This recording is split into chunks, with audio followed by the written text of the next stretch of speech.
Davud alayhis salam, mbreti I mençur dhe I fortë. A dini ju kush ishte Davudi alayhis salam? Ai ishte një profet dhe një mbret I madh.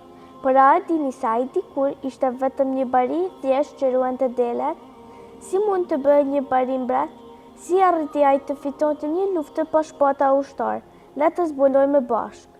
Në një tokën të mbushur me betejë dhe sfida, ku mbretërit sudonin me shpatë dhe popët kërkonin drejtësi, u shfaq një djalosh I guxishëm dhe I mençur. Ai nuk ishte mbret, nuk ishte ushtri dhe nuk ishte pasuri, por kishte diçka që të tjerët nuk e kishin, një zemër të fortë dhe një besim të palëkundur në Zotin. Askush nuk e dinte se ky djalosh I ri do të bëhej një mbret I madh, një profet I urtë dhe një njeri I drejtësisë, që do të sillte paqen dhe udhëzimin për popullin e tij. Ky është rrëfimi I profetit Davud alayhis salam, njeriu që me fuqinë e besimit poshti një gjigant dhe me mençurinë e tij ndërtoi një mbretëri të drejtësisë. Në atë kohë, populli I Davudit Beno Israilit ishin në luftë me një popull tjetër të quajtur Filistinët. Por Filistinët kishin një gjigant të frikshëm të quajtur Xhalut, I cili ishte aq I madh dhe I fortë sa askush nuk guxonte të përballej me të. A dini ju sa I gjatë ishte Xhaluti? Ai ishte aq I madh sa njerëzit duken sikur arrinin vetëm deri në gjunjët e tij. Një ditë mbreti I Beno Israilëve tha: "Kush do që të mposhte Xhalutin do të marrë një problem të madh." Por askush nuk dilte përpara derisa një djalosh I vogël u ngrit dhe tha: "Unë do të luftoj kundër tij." A dini kush ishte ai djalosh? Ishte Davudi. Ushtarët u habitin dhe I thanë: "O Davud, si do ta mundësh Xhalutin? Ai është një gjigant ndërsa ti I kaq I vogël." Por Davudi buzëqeshi dhe tha: "Nuk është forca ajo që fiton luftën, por besimi në Zot." A dini ju me çfarë luftoi Davudi? Jo me një shpatë, as me një buroj, por me një gur. Ai mori një gur, e vendosi në harkën e tij, e tërhoqi fort dhe e lëshoi drejt Xhalutit.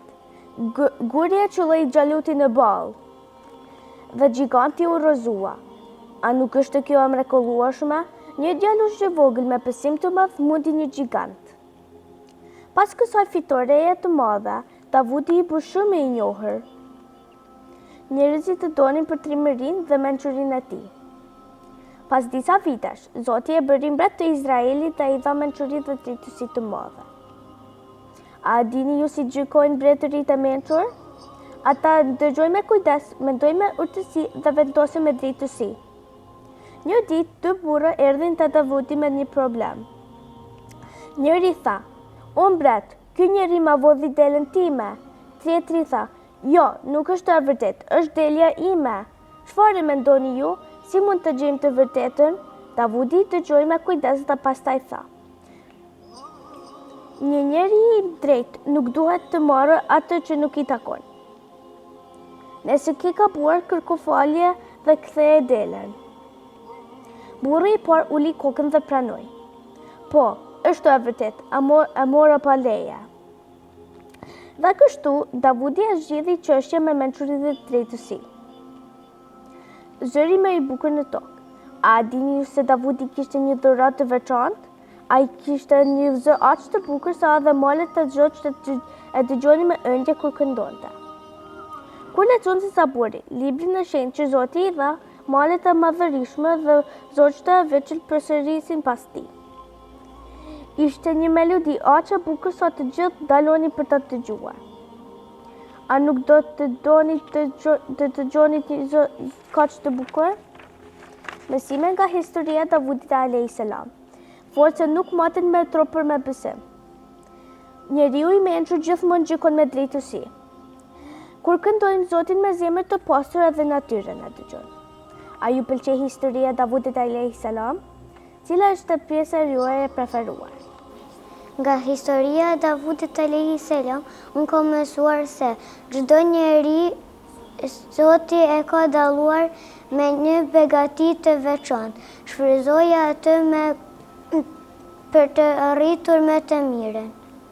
Nga historia e Davudit, unë kam mësuar